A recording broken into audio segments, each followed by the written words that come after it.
When you think about protecting critical infrastructure, pipelines, power grids, or water treatment facilities, the first question isn't how to defend them, but what exactly are we defending?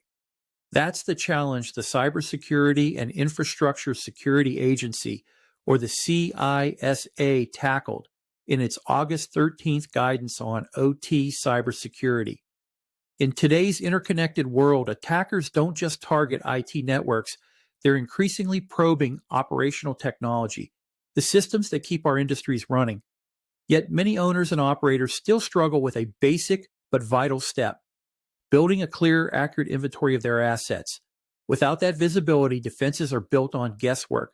And guesswork is a dangerous foundation when lives, economies, and national security are at stake. This episode dives into why the CISA's new framework matters right now.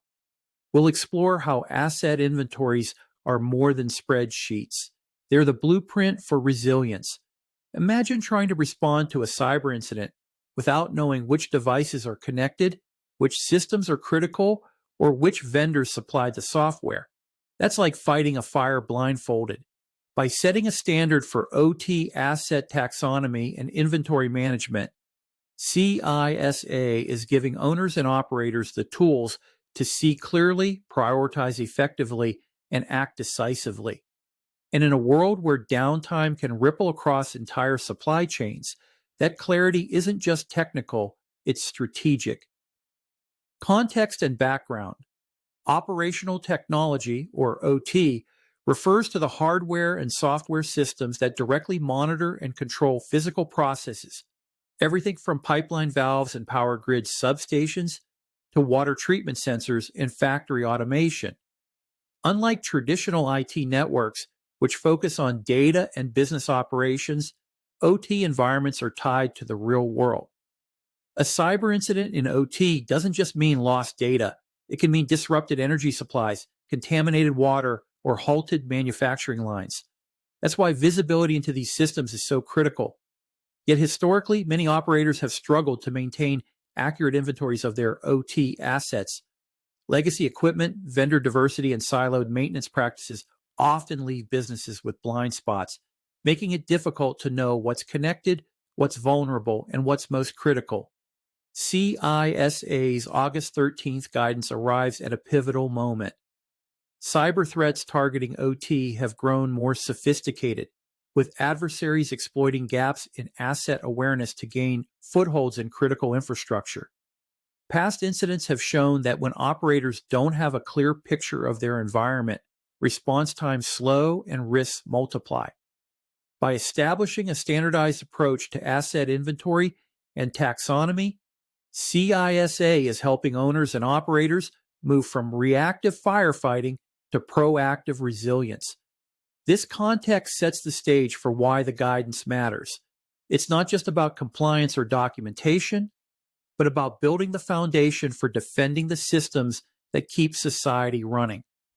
Core guidance highlights. At the heart of CISA's August 13th, 2025, guidance is a clear, repeatable process for building and maintaining an OT asset inventory. The first step is defining the scope, knowing which systems, environments, and processes fall under operational technology.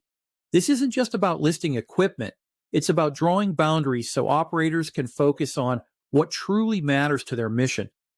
Once scope is set, the guidance emphasizes asset identification, cataloging every piece of hardware, software, and system that plays a role in operations. From controllers and sensors to specialized applications, visibility begins with a comprehensive list. But CISA goes further than just making a list. The guidance calls for collecting detailed attributes for each asset, vendor, version, function, and criticality. This transforms the inventory into a living data set that can be used for risk management and incident response. The next step is taxonomy creation, where assets are organized into categories that reflect their operational importance. By grouping assets this way, operators can quickly see which systems are most critical, which are most vulnerable, and where to prioritize defenses. Finally, the guidance stresses lifecycle management. Inventories must be kept current, integrated with maintenance and reliability programs, and continuously improved. In short, this isn't a one-time project, it's a foundational discipline for resilience in OT cybersecurity. Sector-specific examples. When we talk about OT asset inventories, the real power of guidance comes alive in sector-specific contexts. Take oil and gas, for example. Pipeline operators rely on sensors, controllers, and SCADA systems to monitor flow and pressure across vast networks. Without a clear taxonomy, it's easy to overlook older devices or vendor-specific software that may still be connected to critical systems. By applying CISA's framework, operators can categorize assets by function, such as monitoring, control, or safety, and quickly identify which ones are most critical to pipeline integrity. This not only strengthens cybersecurity, but also supports compliance with industry regulations and reliability standards. In the electricity sector, the stakes are equally high. Grid operators manage substations, transformers, and control systems that keep power flowing to millions of customers. An accurate inventory helps them distinguish between assets that are essential for real-time grid stability versus those that support monitoring or reporting. For example, knowing which devices are directly tied to load balancing or frequency regulation allows operators to prioritize defenses where disruption would have the greatest impact. Similarly, in water and wastewater systems, inventories can highlight treatment plant instrumentation, chemical dosing systems, and pumping stations. These are often overlooked in cybersecurity planning, yet they're vital for public health and safety. By tailoring taxonomies to each sector, CISA's guidance ensures that owners and operators aren't just building lists, they're building strategic maps of their most critical assets. Strategic benefits. One of the biggest advantages of adopting CISA's asset inventory guidance is the ability to respond faster and smarter to incidents. When operators know exactly which devices are connected, which systems are critical, and which vendors supply them, they can immediately pinpoint where a cyber event is unfolding. That visibility reduces downtime, limits the spread of an attack, and ensures that recovery efforts are targeted rather than scattershot. In industries where minutes of disruption can ripple across supply chains or communities, this speed is not just technical, it's strategic. Another benefit is prioritized risk management. By organizing assets into a taxonomy, operators can see which systems are most vital to operations and which are most vulnerable to exploitation. This allows them to allocate resources where they matter most, rather than spreading defenses too thin.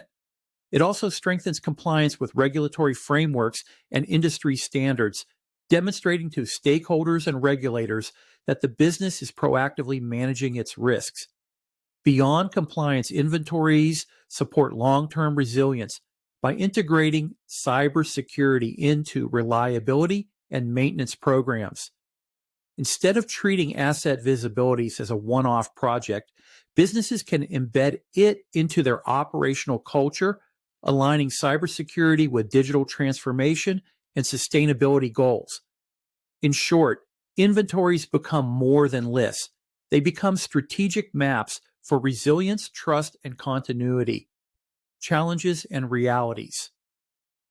While CISA's guidance lays out a clear roadmap, the reality of implementing an OT asset inventory is far from simple. Many operators face resource constraints, especially in smaller utilities or mid-sized industrial firms where budgets and staff are stretched thin. Building and maintaining a comprehensive inventory requires not only technical tools, but also dedicated personnel who understand both OT and cybersecurity. For businesses already juggling compliance, maintenance, and operational demands, adding another layer of responsibility can feel overwhelming. Legacy systems compound the issue. Older equipment may lack modern monitoring capabilities, making it difficult to capture accurate data without costly retrofits or manual processes. Another challenge lies in workforce development and training. OT environments often involve staff who are experts in engineering and operations, but may not have deep cybersecurity backgrounds. Bridging that gap requires investment in training and cultural change, ensuring that asset visibility is seen not as an IT exercise, but as a core operational discipline. Additionally, vendor diversity creates complexity. Operators may rely on dozens of suppliers, each with different standards, software versions, and maintenance practices. Harmonizing that into a single taxonomy is no small feat. Finally, there's the reality that inventories are never finished. They must be continuously updated as systems evolve, new assets are added, and vulnerabilities emerge. For many businesses, the challenge isn't starting an inventory, it's sustaining it as a living, breathing foundation for resilience. Actionable takeaways. The most important message from CISA's guidance is that building an OT asset inventory doesn't have to be overwhelming. It can start small and grow over time.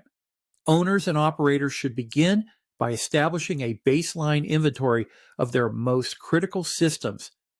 Even a simple list of controllers, sensors, and software versions provides a foundation for visibility. From there, businesses can expand the scope, layering in attributes like vendor details, patch levels, and operational criticality. The key is to treat this as a living process, not a one-off project. By committing to incremental progress, operators can steadily improve their resilience without waiting for a perfect inventory to be completed. Another takeaway is the importance of leveraging CISA's taxonomy templates as a guide. These sector-specific examples covering oil and gas, electricity and water, wastewater, offer a practical starting point for categorizing assets by function and importance. Operators should adapt these templates to their unique environments, ensuring that inventories reflect the realities of their operations. Finally, businesses should integrate asset visibility into their maintenance and reliability programs, so updates happen naturally as the systems evolve. This ensures inventories remain current and actionable. By embedding inventory management into daily operations, owners and operators can transform visibility from a compliance checkbox into a strategic advantage, strengthening both cybersecurity and operational continuity. As we wrap up this discussion on CISA's Foundations for OT Cybersecurity Asset Inventory Guidance, the central theme is clear: visibility is power. Without a reliable inventory, owners and operators are essentially flying blind in environments where every asset plays a role in safety, reliability, and resilience. By adopting CISA's framework, businesses can move from reactive firefighting to proactive defense, ensuring they know not only what they have, but how it fits into the bigger picture of operational continuity. This guidance isn't just about compliance, it's about building confidence in the systems that keep our critical infrastructure running.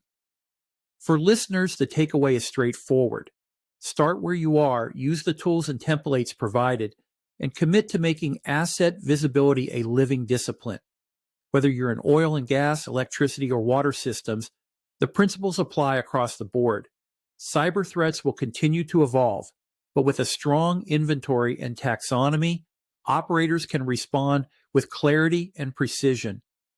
Thank you for joining the digital revolution in unraveling this fascinating topic. Be sure to stay tuned for more episodes where we dive deep into the latest innovations and challenges in the digital world. Until next time, keep questioning, keep learning, and keep revolutionizing the digital world.